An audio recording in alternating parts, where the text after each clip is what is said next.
ምዕራፍ 4 ኢያቡስቴ እንደተገደለ። የሳኦልም ልጅ ኢያቡስቴ አቤኔር በኬብሮን እንደሞተ ሰማ። እጆቹም ደከሙ፣ እስራኤላውያንም ሁሉ ደነገጡ። ለሳኦልም ልጅ ለኢያቡስቴ የጭፍራ አለቆች የሆኑ 2 ሰዎች ነበሩት። የአንደኛው ስም በዓና የሁለተኛውም ስም ሬካብ ነበር። ከብንያምም ልጆች የቤሮታዊው የሬሞን ልጆች ነበሩ። ቤሮትም ለብንያ ተቆጥራ ነበረ። ቤሮታውያንም ወደ ጌቴም ሸሽተው ነበር፣ እስከ ዛሬም ድረስ በዚያው ተጠግተው ነበር። ለሳኦልም ልጅ ለዮናታን እንደ ሽባ የሆነ ልጅ ነበረው። የሳኦልና የዮናታን ወሬ ከኢዝራኤል በመጣ ጊዜ የ5 ዓመት ልጅ ነበረው። ሞግዚቱም አዝላው ሸሸች። ልትሸሽም ወድቆ ሽባ ሆነ። ስሙም ሜምፊቦስቴ ነበረ። ሜምፊቦስቴ የቤሮታዊውን የሬሞን ልጆች ሬካብ በዓና ቀኑ ሲሞቅ ወደ ኢያቡስቴ ቤት ወጡ።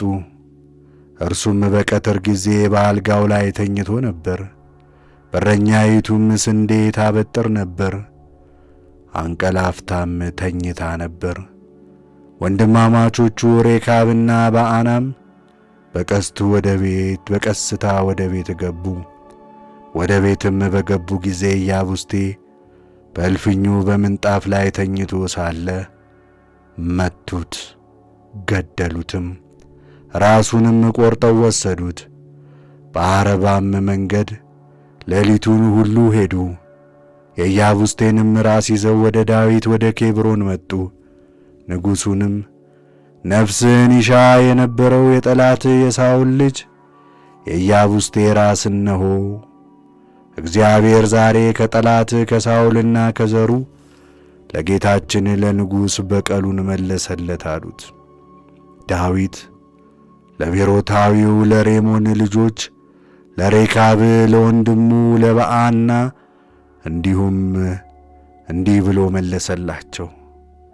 ነፍሴን ከመከራ ሁሉ ያዳነ ሕያው እግዚአብሔርን መልካም ወሬ የያዘ መስሎት እነሆ ሳኦል ሞተ ብሎ የነገረኝን የምሥራቹ ዋጋ እንዲሆን ይዤ በሴቄላቅ ገደልሁት። አሁንም እናንተ ክፉ ሰዎች በቤቱ ውስጥ በአልጋው ላይ ጻድቁን ሰው ገደላችሁት።